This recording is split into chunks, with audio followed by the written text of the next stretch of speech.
لا حول ولا قوة إلا بالله العلي العظيم حسبنا الله ونعم الوكيل نعم المولى ونعم النصير أعوذ بالله السميع العليم من الشيطان اللعين الرجيم بسم الله الرحمن الرحيم الحمد لله رب العالمين والصلاة والسلام على أشرف الأنبياء والمرسلين خاتم النبيين رحمة للعالمين طه وياسين بالقاسم محمد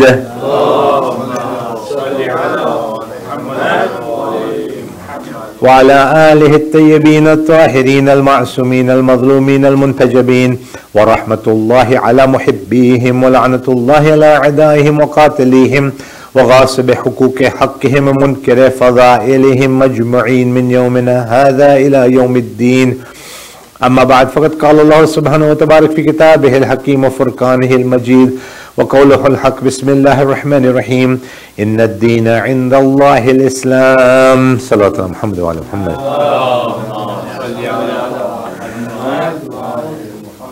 Respected sisters and brothers, my elders, my youngsters, Assalamu alaikum jami'an wa rahmatullah. When people are asking about Islam and they want to know what is this religion of Islam, what is Islam? We sometimes get this question from people at school, people at work, people who we interact with, people who we might be shopping with, and they will ask that why are you wearing what you're wearing, if it's a lady, the hijab, why are you dressed the way you are, why are you going for prayers? These questions often arise in the context of our living or our existence here in the Western world. And sometimes we have an answer, sometimes we don't always have the right answer. But if somebody was asking you to summarize Islam in a nutshell, I only have a few minutes, what do you say? A lot of us, and I've heard this answer from many of the mu'mineen and mu'minat, they say, oh, Islam is the religion of truth. Islam is deen-e-haq. And it's the acceptance of truth that is Islam. Very simple, very short and very condensed. And this to us is a satisfactory answer when we give that question. When we are giving this answer to the question, in our hearts and minds, we're satisfied with the answer. But in actuality, in today's discussion, we're going to look at it from a slightly different perspective. That is this really the right answer? Islam is the religion of truth. Islam is the religion that is telling you to accept the truth. Because when we look at the overview of Islam, if Islam was only a religion of truth, then it should be palatable for everybody. It should be acceptable for everybody. When you look at the attacks, and when you were reciting telling us to recite the Ayah Karima, and you're mentioning the atrocities, today in the living world, there is nobody in the contemporary world that if you look at the history of all the peoples, all the religions, the madahibs, you will not find anyone who has suffered more than Muslims, and you will not find anybody in the Muslims suffering more than the Shia of Ahlul Bayt alayhimus salam. What is the reason for that? If I was to just look at one example, and then I will explain this in a little more depth, not too much depth, don't worry. Okay, if you look at, for example, the Islamic Republic of Iran, sanctions are there, boycotts are there, there was some time ago embargo, and yet we ask the question, why? Why are you putting sanctions on, for example, Iran? Have they ever invaded anybody? Have they bombed another country? Have they attacked anybody else? Have they interfered in any other country without an invitation? What have they done? And the same question can be asked about the followers of Ahlul Bayt alayhimus salam, that when they were killing us, when the Banu Umayyah, when the Banu Abbas, when the various eras, various regimes had come about, the question again arises, did the Shia initiate any reaction, were we the aggressors in any atrocity anywhere in the world from the beginning of Amir al-Mu'mineen's Wilayat al-Zahiri to today?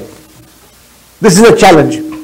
Have you ever listened to any Shaykh or Sayyid, any Sahib al-Mimbar? Now there's a few clowns in different places like England and that I don't want to talk about. But have you ever heard any legitimate, honest Shia, alim, marja, mujtahid who says, let's go attack another country? Without any reason, let's go invade another country. We need some more room. We need some more space. We want their oil. We want their gold. We want their diamonds. Have you heard anybody? Look at the Tariq al-Shia. Right from Sheikh Muhammad ibn Yaqub al-Kulayni doing Ghaibat al-Sughra, Sheikh Mufid doing Ghaibat al-Sughra, till today, in the contemporary Marajas era. You won't find that. Then why? Why is the attack? If Islam was simply accepting the truth, then there should be no problem. There should be a very easy road for everybody to coexist with us and for us to coexist with everybody. It's a very simple challenge. But there isn't. And the reason for that is what I'm going to explain today. Islam, and this might come as a bit of a shock to Mu'mineen, Islam is not a religion of accepting the truth.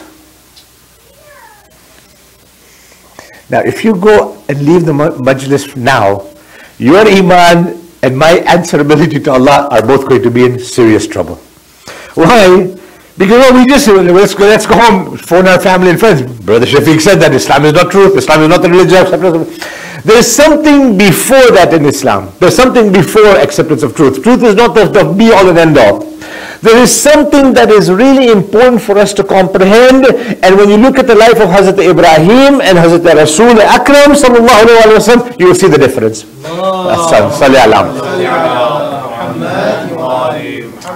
When you are trying to teach a child something, you go to a sociologist, you go to a pediatrician, and they will explain to you, be positive.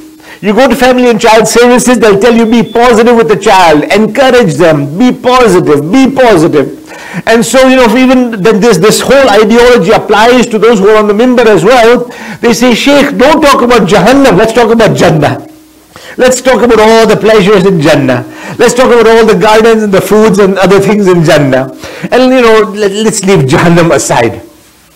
So everybody wants to talk about positive. Now, this is where the issue of today's discussion arises. If somebody wants to come into Islam, if somebody wants to be a Muslim, if somebody comes from non-Muslim coming into Islam, what do we teach them? Do we say, okay, sit down, Bismillah ar-Rahman ar-Rahim, Qul huwallahu ahad, Allahu samad? Is that how we start them to be Muslim? What do we say? Youngsters are here, mashallah, you guys know, right? Well, what is it? You'll say the kalama, the shahada, zayyana. You say the kalama. How does the kalama start? Ashhadu an. My Arabic brothers are here, they'll be able to correct me if I am wrong. It starts out, if you just leave the ashhadu an out, if you say la ilaha illallah, la. What does la mean? No, there is no God. It starts with a negative. It starts with a negative. La ilaha illallah. So that means that Islam, before it becomes a religion of accepting the truth, it is telling us to reject the batil. Only when the batil is rejected can we say illallah. Salawat ala Muhammad wa ala Muhammad. One of the reasons why Islam became disliked by those around, by the majority, was very simple.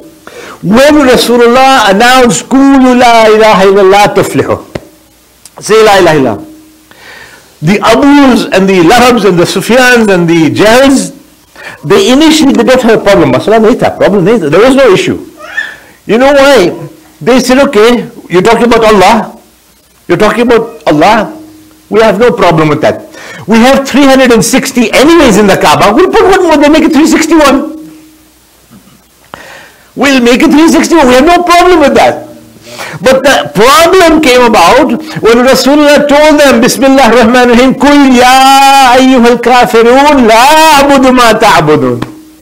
The problem is, the issues arose here. Islam did not say believe in Allah until and unless you have rejected the false ilahs. When those false ilahs are gone, then you say Allah, and that is where the foundation of our Islamic faith is. Hazrat Ibrahim, I promise you, I'll talk about a little bit of Nabi Allah Ibrahim. It's interesting when I read the books of some of the Muslims. I'm talking about the non-Shia Muslims. You find something very interesting. They say that Hazrat Ibrahim, first of all, was a mushrik for a few seconds. A man goes to Imam Muhammad ibn Ali al-Baqir and he says, Yabda Rasulullah, your grandfather, Nabi Allah Ibrahim alayhi salam, spent a little bit of time as a mushrik and a little bit, nothing serious, as a mushrik and as a liar. Imam Baqir says, what? He said, Mawla, haven't you read the Quran? Imam says, what do you mean? He said, well, when did my grandfather ever become a mushrik? This is very serious. And when did he become a liar? He says that he became a mushrik when he was looking at the moon, and he says, Hada Rabbi, this is my Lord. And then when the moon set, he said, no, my Lord doesn't set. He looks at the stars, he says, Hada Rabbi. The stars set, he says, no, this is not my Lord. Then he looks at the sun, he says, Hada Rabbi, Hada Akbar. This is my Lord, this is the big one, the sun. Compared to the stars and the moon, Hada Rabbi, Hada Akbar, this is the big one. Imam Baqir responded to this point.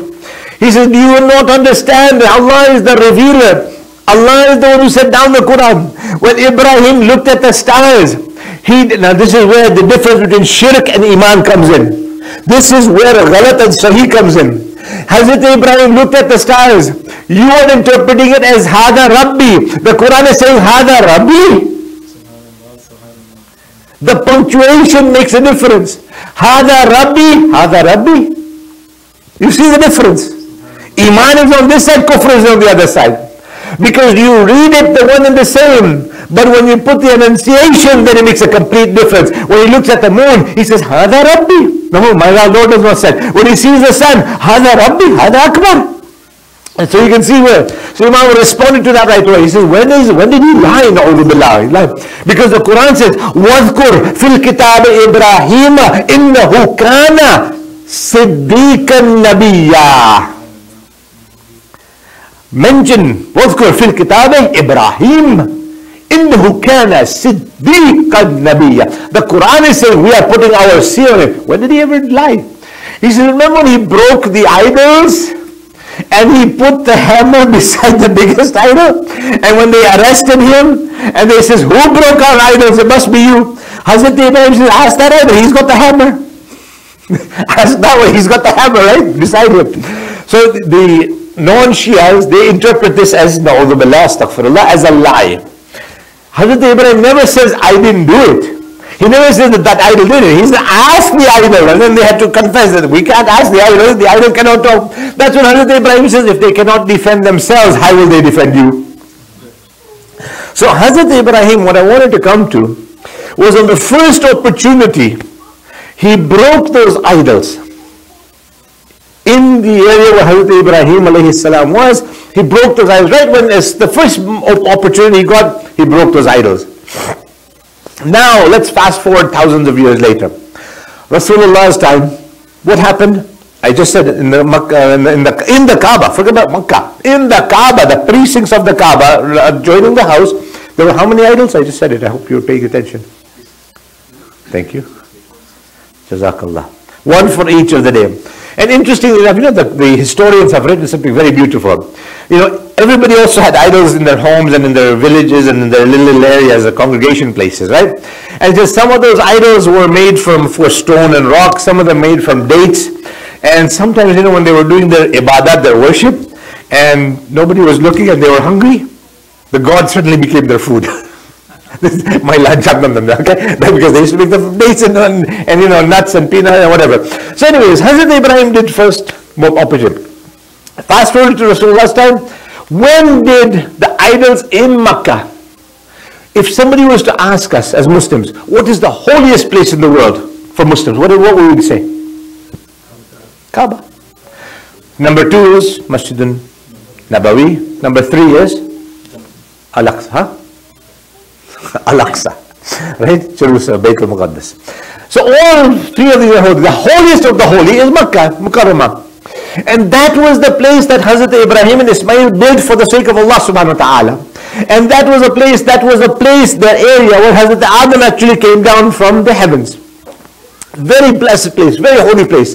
Today, if somebody, for example, gets hurt, they get cut and blood falls down, the khuddam come running, we have to clean this, make it taharat. God forbid if somebody urinates it, imagine what would happen to him. Okay, so you can imagine, very holy, very special. And in that holy place, in that special place, 360 idols. What would be the feeling of Rasulullah? Imagine the feeling of Rasulullah seeing that. But when did he break those idols? My question to you, where we started out from. When did he break those idols? At conquest of Makkah. Now, the second part of today's quiz. When was the conquest of Makkah? Which year of Hijrah? Because this was after Hijrah, obviously, right? So the Prophet was already in Medina Munawwara. So 40 years he didn't announce his prophethood. Please be with me. After Ailan in Nabuwwat, after the announcement, how many years did the Prophet stay in Makkah after the announcement? The Prophet at 40 announced it. Then he migrated to Medina, right? How many years was he in Makkah? Jazakallah khair. 13 years, Jazakallah khair. 13 years he stayed in Makkah in front of those idols. Bear with me. And then, so 13 years, forget about those 40 first years. 40, that is aside on the point. 13 years in Makkah. That is why a majority of the Sawar of the Quran Majid are Makki surahs. Almost 80 out of the 114 are Makki surahs. About 20 or so, takriban, are Madani. Some are, And then exactly, I'm just using averages that I'm trying to remember, but the overwhelming majority. Okay, some are Madani, and then we've got some that have got components of both. Okay, so he migrates to Medina. The idols are still there, right? Then, while he's in Medina, this is where, the order of Kutub alaykum as-siyam, aqimus salat, all these orders, go for Hajj, go to give zakat, watu zakat, and all these come about in Medina. Fatah Makkah didn't take place in 1 Hijri, not in 2 Hijri. 8 Hijri. Jazakallah khair. Ashkurkum. 8 years of Hijri. Now if you have your cell phones, which you shouldn't do while the majlis is going on, but if you had your cell phone and you had to add 13 plus 8, a businessman and an accountant, right? 21 years later, Rasul Akram goes with Amirul Mu'mineen wa Imam al-Muttaqeen. They break the idols at that time, 21 years later. Ya Rasulullah, Ya Nabi Allah, Ya Safi Allah, I have a question to ask you. Your grandfather Ibrahim, first chance he gets, he breaks all the idols. You wait 21 years, Mawla, why? Perhaps Rasulullah will answer that you don't understand. The whole message of Islam is here. The message of Islam is to break idols, but we will go sequentially on that. If we break those idols in Makkah, the idols will come back as they did from the Prophet Ibrahim's time. If we go to their homes and break the idols in their homes, they will make idols again. If we break those idols, they will still keep idols in their hearts. Islam came to break those idols in their hearts, and then there will never be another idol in the Kaaba again. And that is what La ilaha illallah means. One salawat of Muhammad.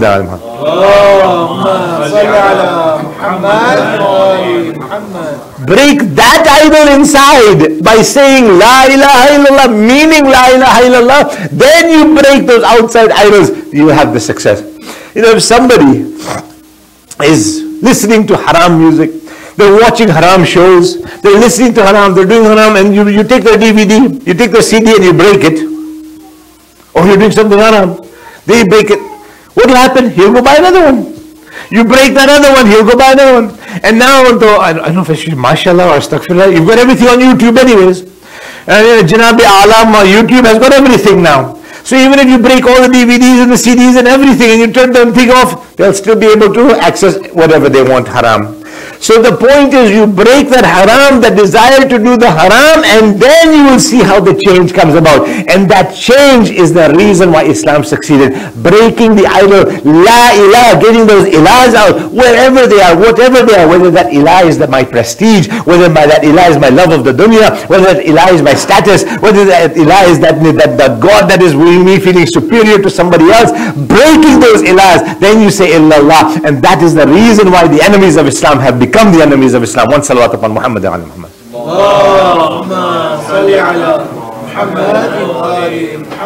So the rejection of batil comes in first, because when you reject these false gods, then only you see what the real God expects of you, what He wants. Islam does not allow us to be aggressive, to be aggressors, but it reminds us that when you believe in Allah, you have to follow Allah subhanahu wa ta'ala. What was the problem that the kuffar had, in the Qurayshis in Makkah? What was the problem they had with Islam? If Rasulullah would have just said, okay, your God is there, my God is there, La a'budu ma ta'budu, wa la antum a'budu ma a'budu, wa la ana a'budu ma a'badtum, wa la antum a'budu ma a'budu. I will never worship what you worship. You see, what you worship is not, it's not literal. it is very metaphorically and symbolically important. When they were worshipping those idols, what was their expectation of those idols and what was their return to those idols? What did they expect from those idols? Did they ever receive rizq from that idol? Did they ever receive any defense from that idol? Did they ever receive superhuman help or some miracles from those idols? Think about it for a moment. They were worshipping those idols. What did they get in return? You know, when you see that Allah subhanahu wa ta'ala gave Rasulullah what we call mu'jizat, miracles, and how the trees would surrender and say Assalamu alayka ya Rasulullah, how the rocks would speak and say Assalamu alayka ya Rasulullah, how when he pointed to the star, to the moon split and showed Muhammadan Rasulullah. What is the meaning of Muhammadan Rasulullah? All of those were miracles.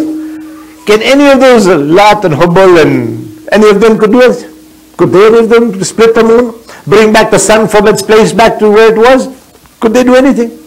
But the idols represented a source of prestige and power for those kuffar, for the Qurayshis. And so they would actually invoke those gods to loot the caravans over there, provide the insurance policies for them, show their superior strength. That, okay, if you don't want my God to attack you, then make sure that you pay me my commission, my duties and my fulus. And then that's how they made those gods important. When you look at today, how those people, like for example, the one sitting in the Vatican, or the one sitting in Tel Aviv, the chief rabbi of this, or the chief bishop or pope of this, in the depth of their hearts, they know the reality. Pharaoh himself, the most accursed, would go behind his garden when nobody was looking, and he would say, Ya Sari ar-Rida, Ya Sari ar-Rida. Oh, the one who is quickly pleased, help me. You know who I am. He's beseeching the real Allah, you know who I am. And so you know my reality. Just keep my image there. Just keep my image there. So everyone in their heart knows, because once you become a Muslim, you have an obligation. You see this, the prayers and the salat and the saum and the zakat and the hajj and the khums is all there. The issue of jihad becomes detrimental and problematic for those who are anti-Islam. When it's easy to pray. To do salat is not difficult. But to understand the meaning of the salat and apply it is very different. This is why Rasulullah said, As-salatu mi'rajul mu'min. The salat is the mi'raj, is the ascension of the believer. When the believer goes higher and higher, these dunyavi little peddly things don't matter. The actual meaning of what Allah subhanahu wa ta'ala expects from us, that is what matters. The salatu mi'rajul mu'min. The higher we want to go, and that is where we want to reach. So the rejection of batil comes before the acceptance of haqq. The rejection of falsehood is more important than the acceptance. That is why in his book, Gunahan Kabira, the greatest sins, Shaheed Dasta Ghaib, Allah Makam, Shaheed mentions, he says that to return 1 dirham to its rightful owner, that you might have had wrongly, or to return a loan or whatever, to return 1 dirham to its rightful owner, it is better than 70 Maqbool Hajj. Why? I would rather do Hajj, right? That's what we would all like to do. If you had a chance to do Hajj, who would say no? And yet, how many people's dirhams and dinars and dollars and yen I've kept by mistake or on purpose? Huh? Imam is saying returning that is better than 70, and not just normal Hajj. Those of you who have come back from Hajj, those of us who have come back from Hajj, we always ask Allah, Rabbana taqabbal minna, Rabbana taqabbal, Allah accept this Hajj, because we don't know it will be accepted. We finish our salat, we finish our namaz, we say, Rabbana taqabbal, Ya Allah, please accept it. And we're beautiful, Ilahi, hadihi salati sallaytuha, la li hajat minha alayha, wa la ragbata minka fiha, illa ta'adhiman wa ta'atan wa ijabatan laka lama amartini. Ilahi, in kana fiha khalalun aw naqsun, min rukuhi aw sujudah, whatever I have had, the salat that I have recited, in case there was an error in it, overlook the error, Ya Allah, and accept it. So every turning, we are asking Allah Ta'ala to accept our amal, right? We give khums, qurbatalillah, Ya Allah, please accept this from us. We are going for ziyarah, Ya Allah, please accept this from us. Imam Ma'asum is saying that Shaheed Dastagir quotes, that returning the property of others returning whatever you have taken, wrongly or accidentally, to the one who owns it, is better than not just 70 Hajj, 70 Makbool Hajj, 70 Hajj that are accepted by Allah subhanahu wa ta'ala, not just ordinary Hajj. Salawat upon Muhammad and Ali Muhammad.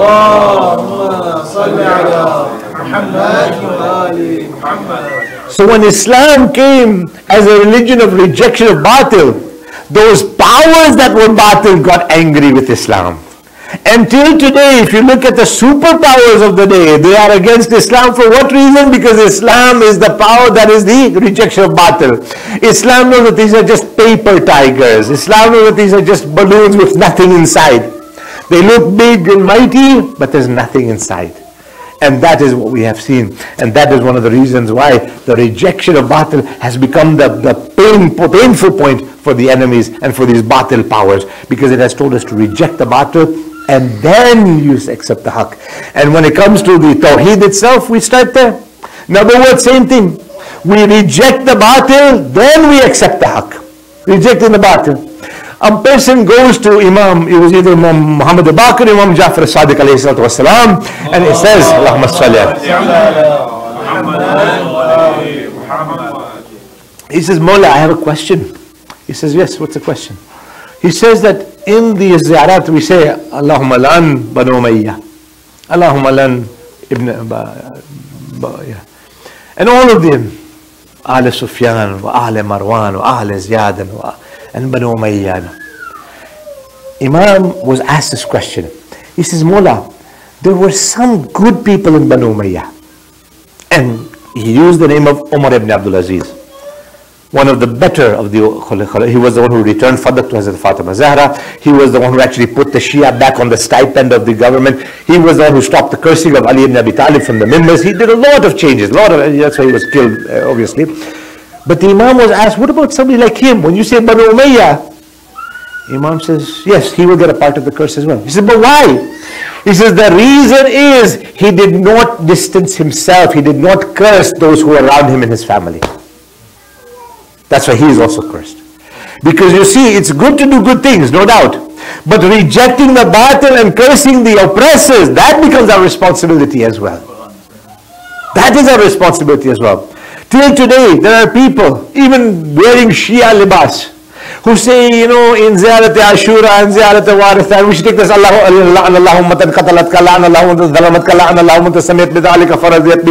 imagine this third one, what does that mean? It means, may Allah curse those who heard about what happened. Allahumma qatalat Hussein. That's very clear. Ya Allah, please curse those who killed Imam Hussein. No problem, understandable. May Allah curse those who oppressed Imam. Understandable. This third one is confusing for some people.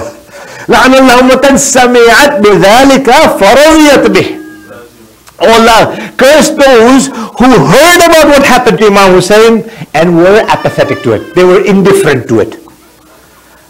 Radiyat bi also means, Radi means they were pleased with it, but it also means, from the connotation of Arabic grammar letter, as I said, my Arabic friends are there, correct me if I am wrong, please. It also means those who knew about it and didn't do anything about it, they were apathetic to it, they were indifferent to it. Because remaining indifferent, this is something that the world's philosophers and thinkers have realized. That Martin Luther King and others, like in the caliber of Malik Shabazz and those, they said that injustice anywhere is a threat to justice everywhere. They came up with slogans.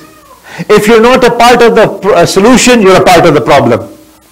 Imagine they made a very clear statement. If you're not a part of the solution, you're a part of the problem. What does that mean? It means that if you're indifferent, if you don't do anything about it, then you are the problem.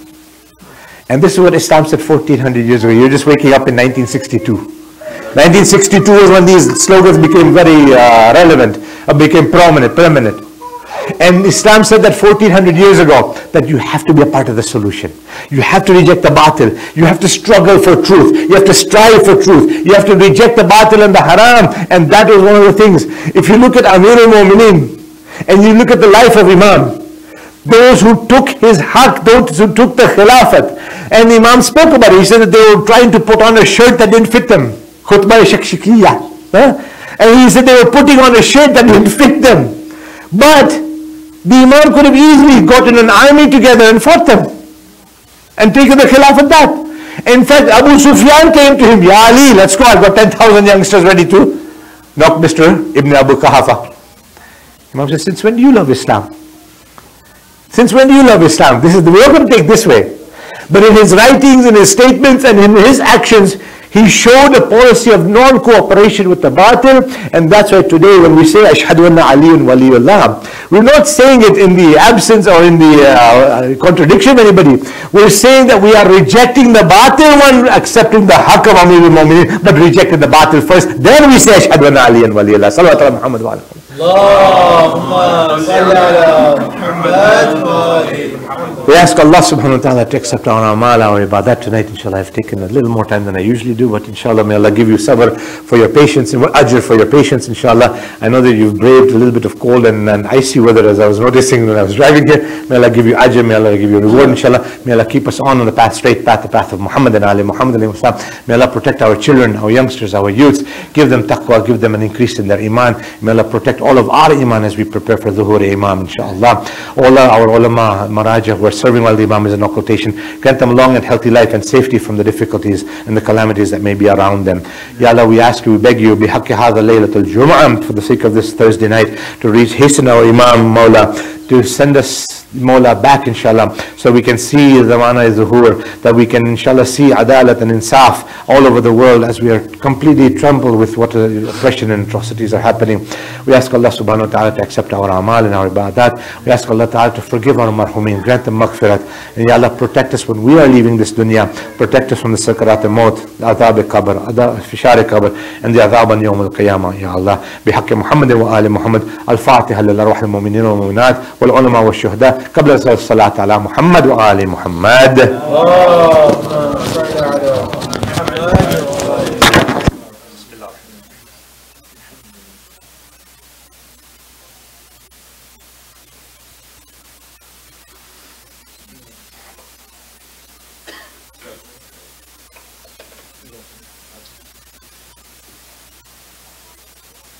Inshallah, brothers and sisters, we'll conclude this beautiful gathering with the recitation of Ziyarat al-Waritha, paying our respects to the blessed Sayyid al-Shuhada. Sallu ala Muhammad wa ali Muhammad. Salli ala Muhammad wa ali Muhammad.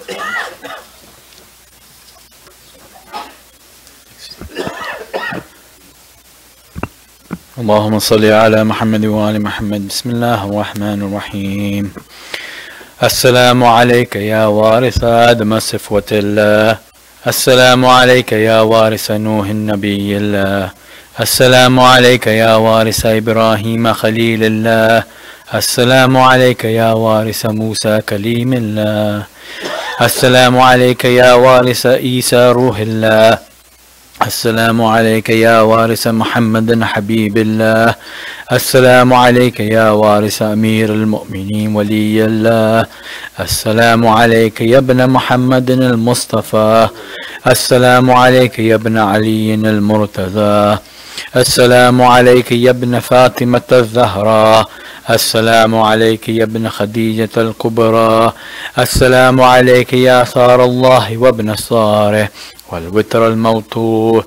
أشهد أنك قد أقمت الصلاة وآتيت الزكاة وأمرت بالمعروف ونهيت عن المنكر وأطعت الله ورسوله حتى أتاك اليقين. فلعن الله أمة قتلتك ولعن الله أمة ظلمتك ولعن الله أمة سميت بذلك فرضيت به.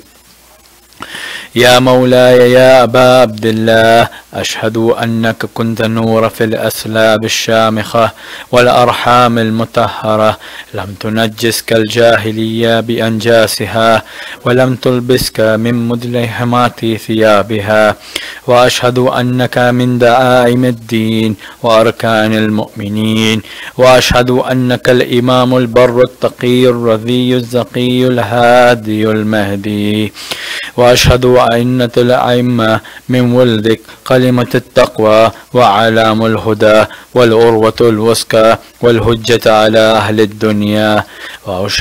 وأشهد الله ملائكته وأنبياء ورسله أني بكم مؤمن وبيا بكم موقن بشرائع ديني وخواتيم عملي وقلبي لقلبكم سلم وأمري لأمركم متبع.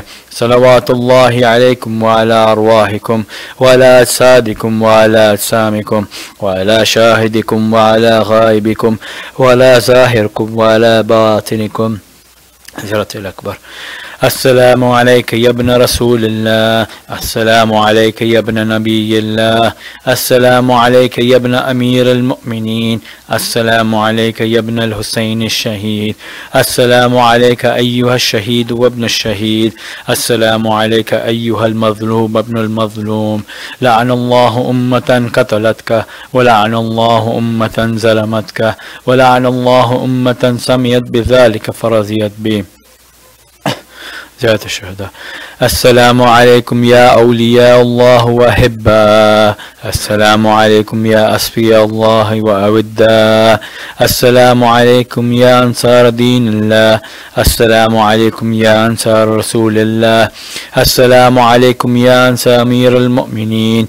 السلام عليكم يا أنصار فاطمة سيدة نساء العالمين.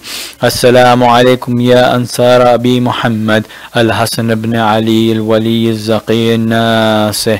السلام عليكم يا أنصار أبي عبد الله بأبي أنت وأمي. تبتم وتابت الأرض التي فيها دفنتم ففزتم فوزا عظيما.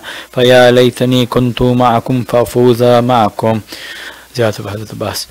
السلام عليك يا أبا الفضل العباس بن أمير المؤمنين. السلام عليك يا ابن سيد الوصيين. السلام عليك يا ابن أول القوم الإسلام وأقدمهم إيمانا وأقومهم بدين الله وأهوتهم على الإسلام. أشهد لقد نصحت لله ولرسوله ولأخيك فنعم الأخ المواسي. فلعن الله أمة قتلتك ولعن الله أمة ظلمتك ولعن الله أمة استهلت بك منك المهارم وانتهكت حرمة الإسلام. فنعم الصابر المجاهد المهام الناصر والأخ الدافع عن أخيه المجيب إلى طاعة ربه الراغب فيما زهد فيه غيره من الثواب الجزيل والثناء الجميل. والحقق الله بدرجة الآبائك في جنات النعيم.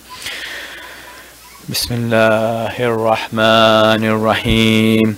اللهم كل وليك الحجة ابن الحسن صلواتك عليه وعلى آبائه في هذه الساعة وفي كل ساعة وليا وحافظا وقائدا وناصرا ودليلا وعينا حتى تسكنه أرضك توعا وتمتعه فيها طويلا برحمتك يا أرحم الراحمين.